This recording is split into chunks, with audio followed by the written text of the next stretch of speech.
मुख्यमंत्री को खनन का पट्टा लेने के लिए जरूरत पड़ी। अब खनन का पट्टा लिए हैं, उसमें गड़बड़ी हुई है, तो चोर को प्रशासन नहीं गिरफ्तार करेगा, किसको करेगा? बेईमान को नहीं करेगा। हेमंत सोरेन चोरेन है, बेईमान है। या आपने पट्टा लिया, उस पर इतना माइनिंग का इंक्वायरी हुआ, आप पर अब अनियमितता बरता गया, आप पर FIR हुआ। चोर बेईमान कहने का मकसद ये हुआ कि आपने कानून को धज्जियां उड़ा करके मुख्यमंत्री की कुर्सी रहते आपने कानून को अपने हाथ में लिया और अवैध खनन किया। जिसका राज्य का मुख्यमंत्री हो, उसके एक मंत्री के PS के चपरासी के 38 करोड़ निकला है। नमस्कार, आप देख रहे हैं लाइव सिटीज। मैं हूं आपके साथ सौरभ राज। मेरे साथ कालीचरण जी हैं, चतरा से इस बार सांसद बने हैं। इनसे बात करेंगे। चुनाव तो जीत गए, लेकिन लड़ाई में थोड़ी बहुत कठिन थी आप लोगों की लड़ाई। वहां पे डर लग रहा था जब चुनाव लड़ने गए थे? तो नहीं, डर नहीं लग रहा था।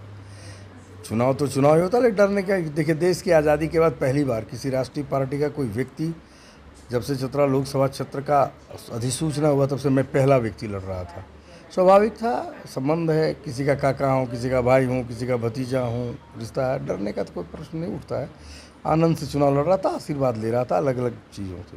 लेकिन वहाँ पे माहौल कुछ और था। आप लोग चुनाव लड़ रहे थे, आपके सामने झारखंड के मुख्यमंत्री जेल में थे। लोग कह रहे थे कि झारखंड में इस बार सहानुभूति है, बीजेपी के खिलाफ अलग माहौल बना हुआ है।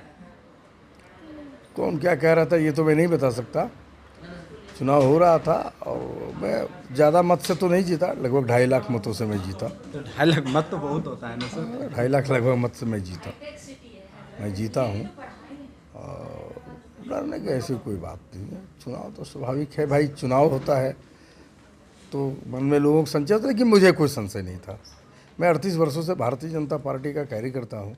स्वाभाविक में क्षेत्रों के ध्यान में है, समस्या भी ध्यान में था और लोग का चेहरा भी ध्यान में था, तो इसलिए मुझे कोई संकट नहीं हो रहा था।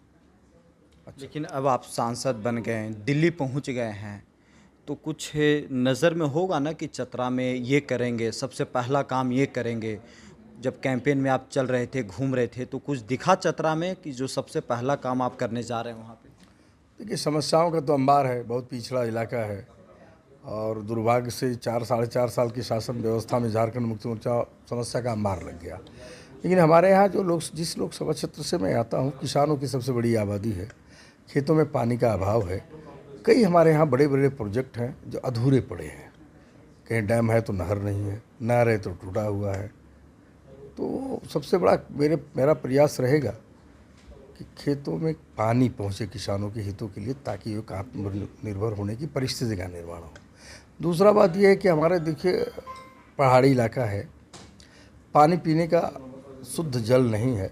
मेरी दूसरी प्राथमिकता है भारत सरकार की जो कार्य योजना है नल जल, उसको सही ढंग से कार्यान्वयन में करा सकूं, मैं इसके लिए प्रयासरत करूंगा। ये दो तो बड़ी बातें हो गई। देश की आज़ादी के बाद से अब तक चतरा में हमेशा मांग रहा कि रेल कनेक्टिविटी का जी। और मैं चुनाव जीता हूं तो अधिकतम जहां भी मैं गया लोगों ने पूछा कि रेल आएगा कि नहीं आएगा। और नेहरू के ज़माने में कुछ काम हुए भी थे, लेकिन बीच में कालखंडों में बंद पड़ा था। तो मैं प्रयास करूंगा, दिल्ली के शासन व्यवस्था से मैं सांसद हूं, प्रश्न उठाऊंगा, मंत्री से मिलूंगा, सरकार के अधीनस्थ अधिकारियों से मिलूंगा। मैं प्रयास करूंगा कि वो रेल नेटवर्क से चतरा लोकसभा क्षेत्र जुड़े, खासकर चतरा का मुख्यालय जुड़े। ये पहला मांग रहा है। ये मेरे 2-3 काम हैं जो पहली प्राथमिकता में है। मैं प्रयास करूँगा पूर्णतः कि मैं ये काम हो, मेरी है प्राथमिकता। जब आप चुनाव लड़ रहे थे तो चतरा के ऊपर खास करके बिहार, यूपी की भी नज़र थी कि चतरा में क्या हो रहा है। आपके सामने हेमंत सोरेन की पत्नी भी चुनावी मैदान में घूम रही थी, प्रचार प्रसार कर रहे थे। कांग्रेस भी राहुल गांधी के नेतृत्व में अलग तेवर में दिख रहा था और कुछ जगहों पे रिजल्ट भी दिखा। तो आज के समय में झारखंड में बीजेपी की क्या स्थिति है? ठीक है, 52 विधानसभा, 81 विधानसभा क्षेत्र का वो राज्य है। 52 विधानसभा क्षेत्रों में भारतीय जनता पार्टी चुनाव जीता है। ऐसे मेरे सामने मेरे प्रतिद्वंदी कांग्रेस के उम्मीदवार थे, झारखंड सरकार में कैबिनेट मंत्री रहे हैं त्रिपाठी जी, लेकिन वो तो सभी विधानसभा हमारे, वो ऐसा नहीं है। और हमारे यहाँ 52 विधानसभा जब 81 में से जीता है तो ये तो दिख रहा स्पष्ट, झारखंड की जनता मन बना चुकी है।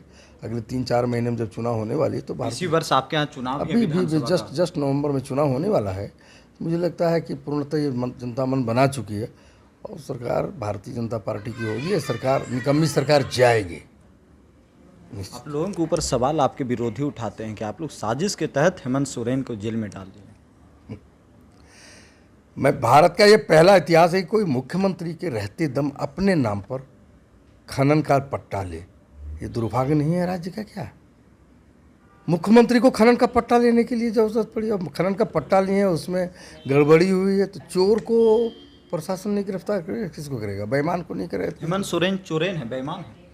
या आपने पट्टा लिया, उस पर इतना माइनिंग का इंक्वायरी हुआ, आप पर अब अनियमितता बरता गया, आप पर FIR हुआ, तो चोर बेईमान कहने का मकसद ये हुआ कि आपने कानून को धज्जियाँ उड़ा करके मुख्यमंत्री की कुर्सी रहते आपने कानून को अपने हाथ में लिया और अवैध खनन किया।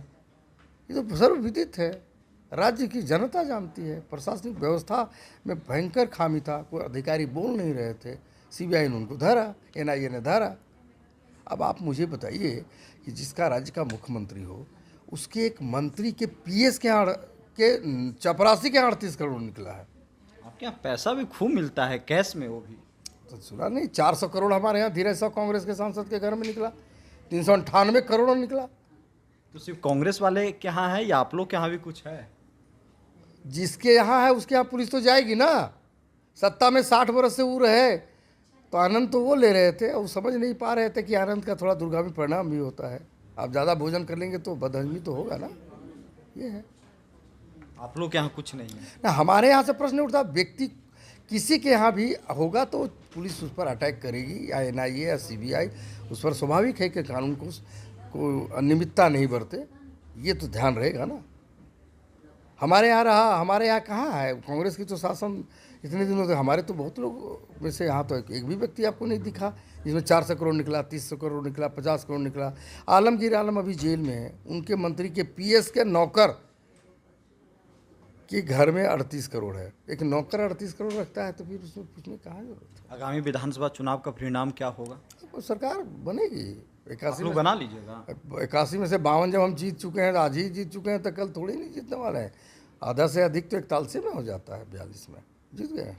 चिंता करें, कहीं कोई दिक्कत नहीं, कोई प्रॉब्लम नहीं।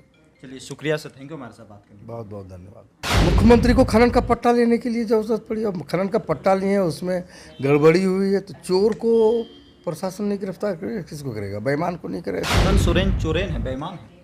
या आपने पट्टा लिया, उस पर इतना माइनिंग का इंक्वायरी हुआ, आप पर अब अनियमितता बरता गया, आप पर FIR हुआ, चोर बेईमान कहने का मकसद ये हुआ कि आपने कानून को धज्जियाँ उड़ा करके मुख्यमंत्री की कुर्सी रहते आपने कानून को अपने हाथ में लिया और अवैध खनन किया। जिसका राज्य का मुख्यमंत्री हो, उसके एक मंत्री के PS के चपरासी के 38 करोड़ निकला है।